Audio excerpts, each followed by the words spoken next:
You know what time it is now, Rachel. What time is it? It's time for somebody to Save save me. See what Keith thinks of Lana Oh, Lang. I think Let's go into this. of It's that a good, charismatic character. Alrighty. So Smallville, we all know what it is. It's the backstory of how Clark Kent got his stripes as Superman, became the superhero, met Lex Luthor, future evil villain, although very evil already from what I've seen. See Dawson Creek meets Superman. That's the whole vibe they're going. And it is super cheesy. It is super cliched. Now, super fun. Well, okay. I mean, comparing it to how I feel about Scrubs, I would say it is both better and worse than Scrubs. So it's more in my wheelhouse than obviously Scrubs. Like I can enjoy it as like a fun, really cheesy, like Monster of the Week style show. Some episodes, some of the Monster of the Weeks are better than others. I'm on season 2, by the way. I'm early in season 2. Easy watch because it's a very generic but also unoffensive, mainstream and like easy to watch.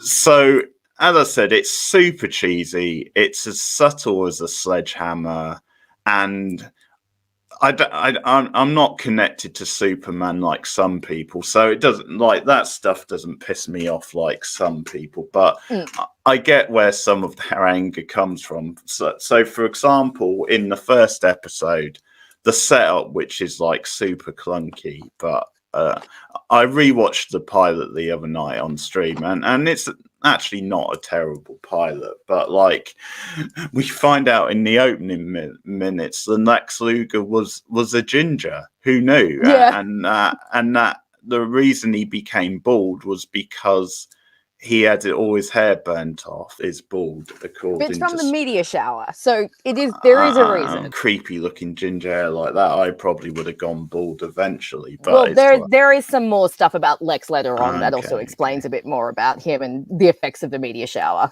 But something like that just sums up the kind of, you know, some of the bullshit they go for with like, this is the reason this happened. And they so signpost something. So in the first episode, like the jock around school who's like Lana's boyfriend for the first Whitney. season. Yeah, not the most charismatic guy, but he bullies Clark in the first episode, those scarecrow style pose, and there's a big red thing across Clark's chest. So again, it's signaling you get lots of lines that are like winking and nudging, saying this is a prequel. Crap, but it's quite entertaining crap.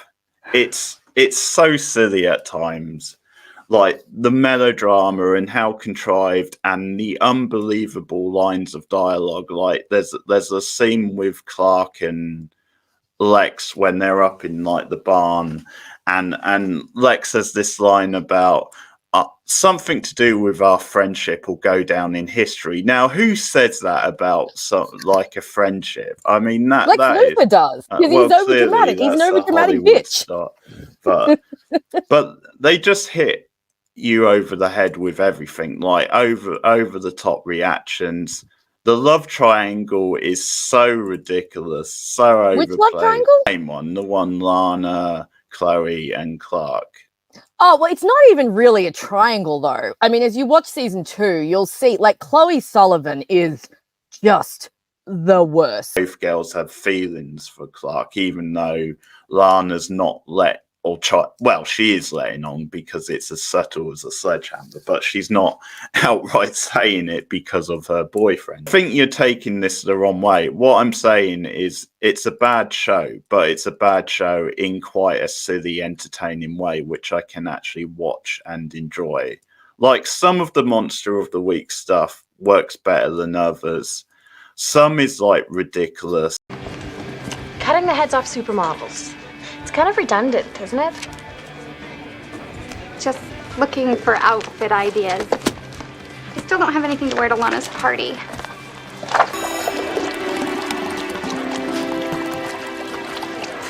That looks appetizing. Losing weight is never pretty. Want in, or you want to keep whale watching?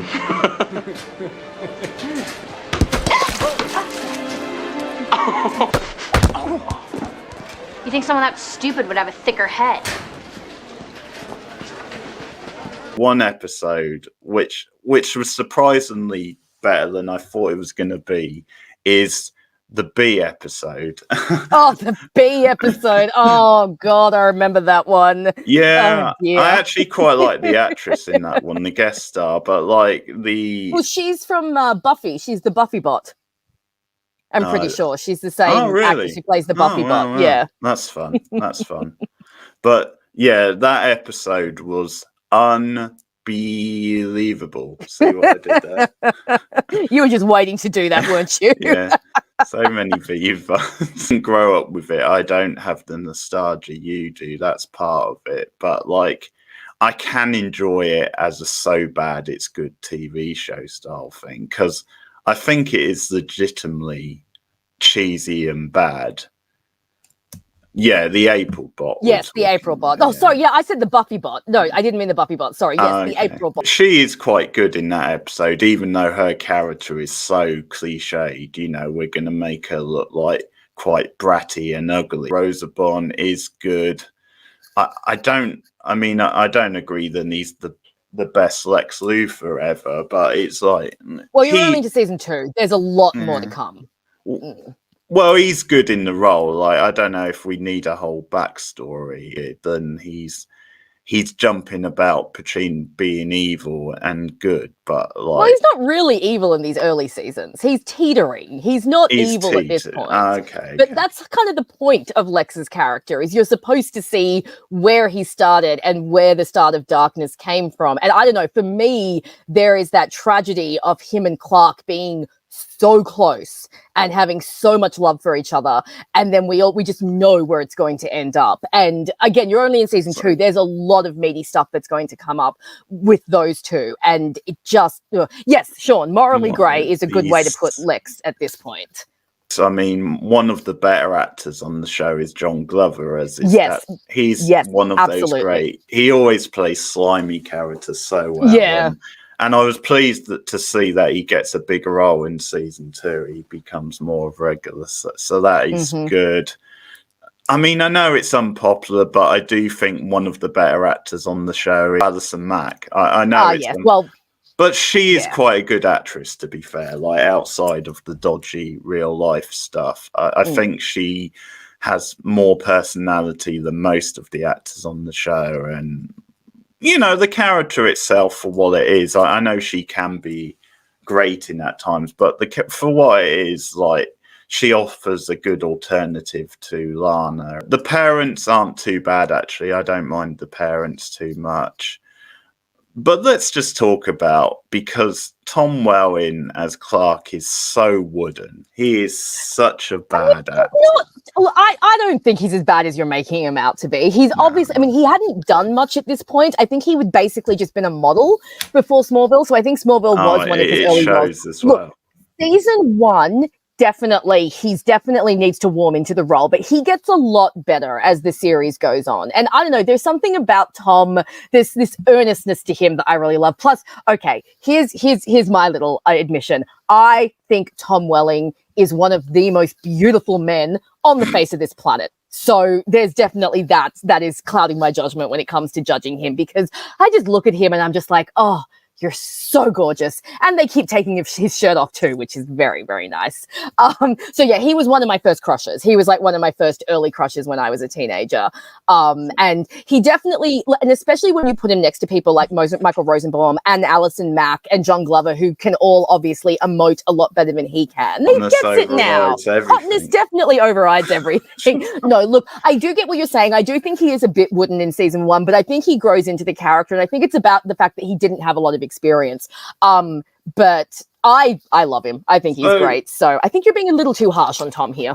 Just look at the muscles, Keith. Let the muscles distract you. Okay. he is a well put together guy. Maybe a bit too much, but so He's just not geeky enough. I think Clark Kent should be geeky, and that's something. I can kind of see what you're saying there. Yeah, that's classic Clark Kent for me, like we saw in the original movies. Lana, I mean, that, as I said, their love thing on and off is total cheese and like completely in your face. But you've got to admit, they've got great chemistry, those two. Like Tom and Kristen have such good chemistry. They got like, all right I love chemistry. They got well, I think he's got better chemistry than with Lex, but that might yes, definitely. And you know, Rose Bum's a good actor, but she's a typical like love interest on the show. So I don't hate the character. I don't have a strong opinion about the character, but again, I think the actress is pretty wooden. Oh God, you're breaking my heart over I was going to ask you about that. I love Kristen Krug. Oh, dear. So you think she's actually quite good? Again, I think in the beginning she does take a little bit to warm up, but again, I because we're coming from such different angles, you know, I've watched this show a million times over, and so I know everything that's going to happen to her character, which then adds weight when you rewatch season 1. So Lana in the beginning, like you said, she is a very stereotypical love interest. She's supposed to be like that. Like, that is her persona in the beginning. She's supposed to be your typical girl next door, all-American cheerleader, because that's what she's built herself up to be because of the expectations that she feels she has from her parents who are gone. And part of her journey, and you see this over season 1, 2, and 3 in particular, is breaking away from that mold. So when you first watch season 1, yes, you think, oh my God, she's so stereotypical. But then as the seasons go on and you start to see her develop a bit more, you start to realize that that was a persona that she curated for herself. And like, there's a very telling little shot in, I think it's the second episode. It's really quick, but it kind of emphasizes Lana's overachiever thing. It's when she's come back from a dance and she goes to put her tiara in a drawer that she's won as homecoming queen. And you see that the drawer is just chock full of ribbons and tiaras and certificates. So it's obviously showing that this is who she is. She's a complete overachiever who sees herself in a certain way and then has to move on. And I don't want to say too much because I don't want to give you spoilers about what happens with her character. But after you finish watching the series, watch the video that I have on her, because I really go into like all of the different facets of her character. I also feel extremely protective over Lana Lang because she is the most hated female character I have ever seen in any fandom. The Smallville fandom wanted to kill this girl. Like, the amount of hatred towards Lana Lang that was so unwarranted. And so I have this huge like protection over her because she's one of my favorite characters ever. I'll bear in mind that you think she grows and gets better, you know, over the season. Monster of the Week stuff, it is a little bit more up my alley than, I mean, at the end of the day with Scrubs, like, I just don't find it funny, so that's going to be a bit, but, you know, with Smallville, I mean, 10 seasons seems an uphill thing. But it's way too many seasons. Way too many. Smallville really should have ended earlier. Sean says, I love Lana and she has a great arc. Yes, thank you, Sean. The fact that, like, she gets her own business and is, like, running it, and it's like the whole thing with the calf and the cinema, and this is like a 16-year-old girl, and she's like treating it like, oh, I'm a serious businesswoman. I'm running this business. I'm taking this so seriously. It's like, well, yeah, you should be thinking about things like your studies and prom. And it's like, I always found the Talon a bit of a weird storyline to give a teenager. But keep in mind, she does mention that her family did own it. So it's not like, you know, she just bought this business out of nowhere. But no, I agree with you. The Talon was always like, really? I mean, I know that teenagers have to work, but to run a whole business while you're also doing school, it was a little bit over the top.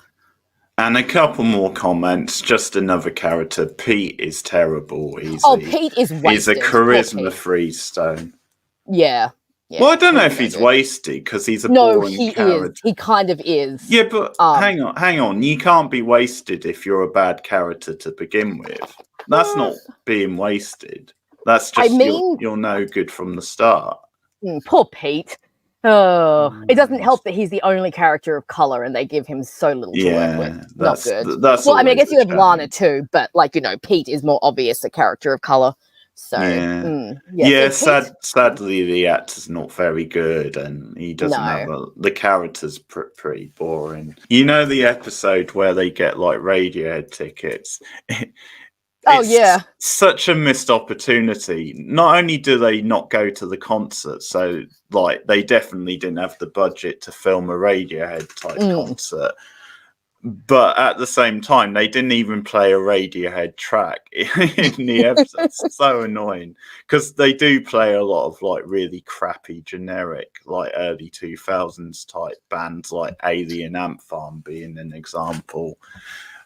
But yeah, they couldn't even play a Radiohead track in an episode where they've got Radiohead tickets. Dear God. And I speak as someone, like, I grew up listening to Radiohead, and so it's a personal so it definitely perked me up when I hear that. Take it as a win, Rachel, because at the moment I'm saying it's a guilty pleasure, which I quite enjoy on those. Just a few counters to your arguments. Look, I'm not saying I'm not saying that Smallville is up there with like Buffy or anything like that. Like I wouldn't try and claim that. But you do have to remember this was made in 2000. This was made before any of the other superhero shows became popular.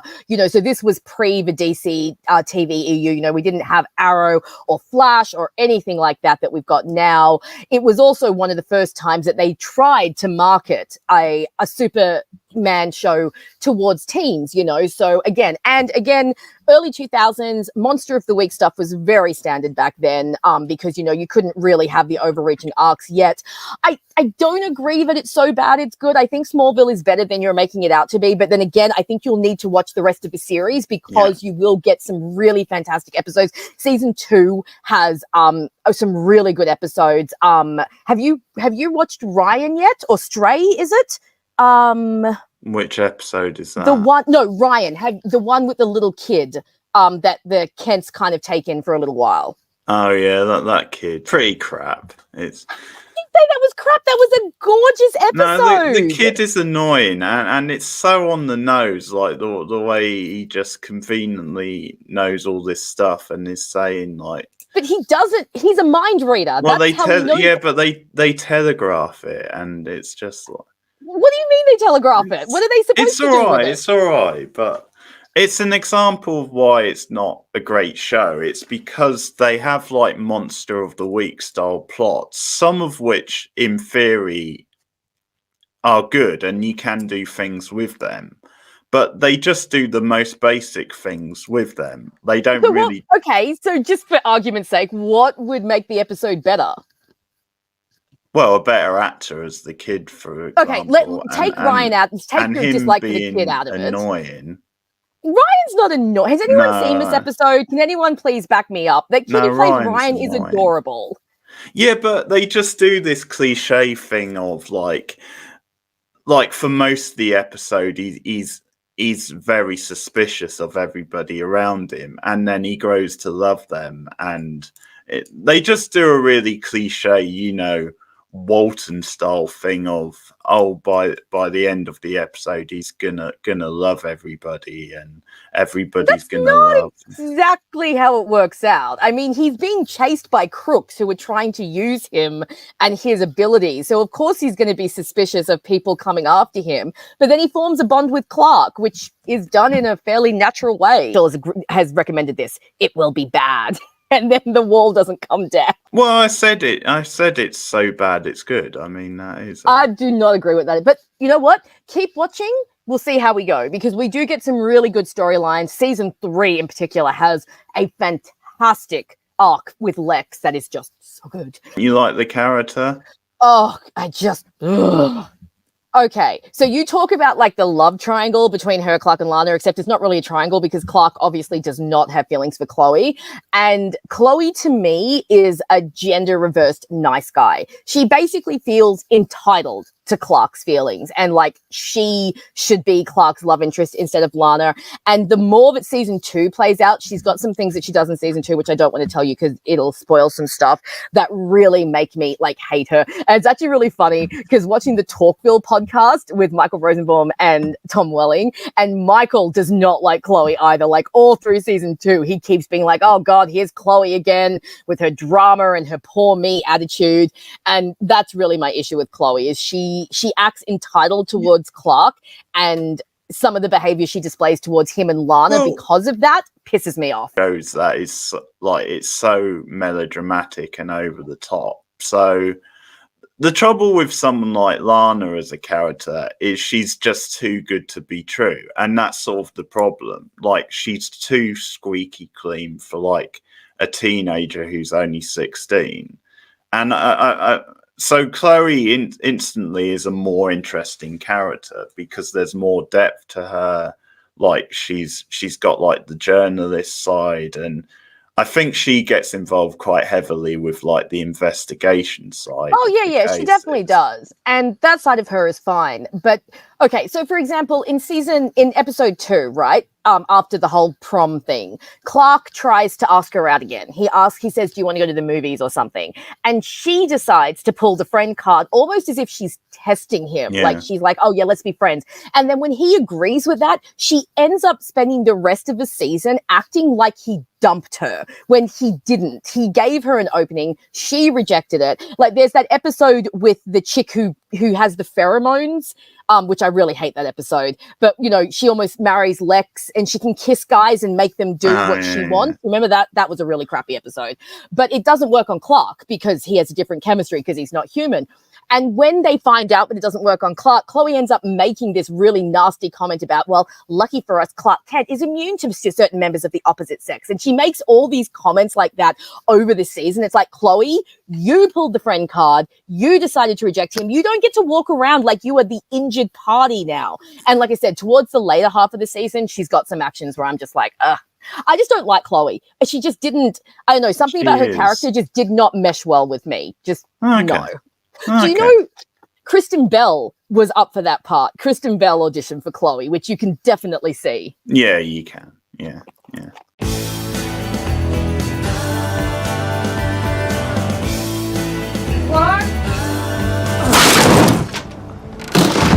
Clark, we're leaving for the farmer's market in 15 minutes and you haven't done your chores yet. Hi guys. Didn't you just... where'd you... I took a shortcut. Through what? A black hole? You have to excuse our intrepid reporter. Statistical fact. Clark Kent can't get within 5 feet of Lana Lang without turning into a total freak show. Is he always so... Clark like? Sometimes he's totally there and you think you know everything about him. And then there's this part that's... mysterious? Son, you all right? I'm okay. Who's the maniac who was driving that car? That would be me, Lex Luthor. Thanks for saving my life. I'm sure you would have done the same thing. I didn't dive in after Lex's car. It hit me at 60 miles an hour. Does that sound normal to you? I'd give anything to be normal. It's time, son. Time for what? The truth. This is how you came into our world, son. It was the day of the meteor shower. This is a joke, right? Why didn't you tell me about this before? We wanted to protect you. Protect me from what? Comatose boy found in field 20 yards from meteor strike. The exposure to the blast must have done something to his body. No, this can't be right. I think you ought to show him. Show me what? It started out as a scrapbook and just kind of mutated. What is it? I call it the Wall of Weird. It's every strange, bizarre, and unexplained event that's happened in Smallville since the meteor shower. That's when it all began. The town went schizo. Think about it, Clark. Pieces of that meteor are still buried all over Smallville. The whole habitat's infected. You need to talk to Mom. I think I really freaked her out this time. You also made her really proud, Clark. So what are you? Man or Superman? I haven't figured it out yet. Ed, what's happening to me? I honestly gotta have faith. We'll figure this thing out together. I do. But this is happening to me and I'm scared. I don't know. Seems kind of out there. Well, this coming from the man who's been hiding a spaceship in his storm cellar for the last 12 years.